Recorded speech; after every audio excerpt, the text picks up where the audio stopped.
Good morning, class. So before I present our lesson for today, let me read first the lesson objectives. So at the end of this lesson, students will be able to first identify the root words and affixes used in the sentence. Second, demonstrate their understanding in affixes through exercises. And third, create new words by supplying prefixes and suffixes in the given words. So our lesson for today is all about affixes. But before we proceed on our main topic, let us first discuss what is a root word. A root word is a main part of a word. It must be at least one in one word, and it is a word part from which other word grow through addition of affixes. And now let's move on to our main topic, the affixes.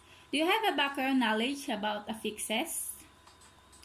So affixes are a group of letters attached before and after the root word. So let us have here the example, unacceptable. An, as you can see, an is a prefixes. Prefixes are a group of letters placed before the root word. As you can see, an is placed before the root word accept. By the way, the root word here is the accept. And able, as you can see, it is placed after the root word, and that is what we call suffixes. Suffixes are a group of letters placed after the root word. Second example, the word is impossible. From the root word pass, we have the prefixes im, which is placed before the root word, and able, which is our suffixes, and it is placed after the root word pass. You understand? So I have here the common prefixes used in a sentence, and as you can see, we have the prefix post, and the examples are post-mortem, posterior, postscript, postoperative. Next is the pre and pro. Examples are precede, predict, project, prolong. Next is the sub.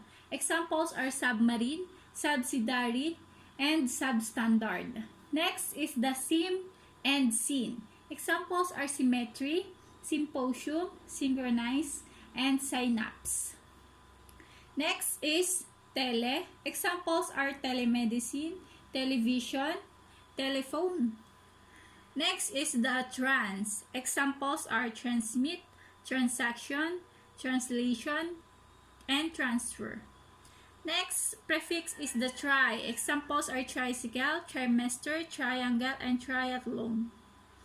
Next is the prefix an. Examples are unfinished, unskilled, ungraceful, and unfriendly.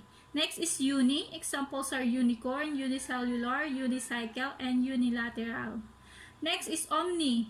Examples are omniscient, omnivorous, omniscient, and omnidirectional. The last is the prefix up. Examples are upbeat, updo, upgrade, and upload. So these are the common prefixes used in a sentence. There are so many prefixes used in a sentence. It's just that these are the common. I just get the common prefixes used in a sentence. And we also have the common suffixes, words used in the sentence. So as you can see in the examples, we have full, ness, li, and less. So let us read the examples of full. Painful, fearful, mouthful, stressful, delightful, cheerful, thankful, and wonderful. Next is the suffix ness. Examples are illness, quietness, fatness, closeness, kindness, rudeness, sadness, and boldness. Next is the suffix li. Slowly, sadly, strangely, brightly, shyly, sweetly, coldly, quietly. And last is the suffix less. Careless, homeless, fearless, jobless, lifeless, thankless, hopeless, and headless. So these are the suffixes, words commonly used in the sentence. So do you understand? And is everything clear? So now let's try. We have here the exercises, prefixes, and suffixes. So for the direction, I will read. Sometimes root words are changed by adding part of to the beginning of the word, which is the prefix, or to the end of the word, which is the suffix. Read the words below and underline the prefix and suffix and write the root word. Okay. So in the first column, we have here the given words. It is 1 up to 10. So you just need to underline the prefix and suffix, and then on the second column, we have here the root word, and you will write what is the root word of the word on the first column, and then write it in the underline, in this underline column. Okay? I will give you 5 minutes for you to answer it, and good luck. Okay, are you all done? So let's answer the exercise. This exercise, number 1, what is the root word? So the root word here is hit. So you will write the word hit here and underline the affix pre. It is a prefix. Next, the word number 2 is kind. So what is the root word? So the root word is kind, and underline an. It is a prefix. Next, breathless. So what is the root word? The root word is breath, and underlined less. Excuse me. Next is quickly. Excuse me. So what is the root word? So the root word is quick, and the suffix is the ly or the li. So you just underline it. And next, the word is overlooked. So what is the root word? So the root word is look, and you underline the word over because it is a prefix. Next is defrost. So the root word is frost, and you will underline de. Next is wonderful.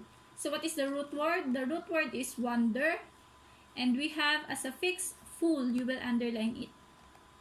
And next, we have comfortable. What is the root word? Yes, the root word is comfort. And we have the suffix able. So you underline the word able.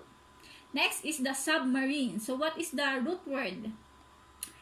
Yes, the root word is marine, and we have the prefix sub.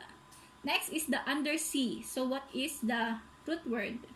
The root word is sea, and we have the prefix under. So I hope you all got it correct. And now let's move on to your assignment.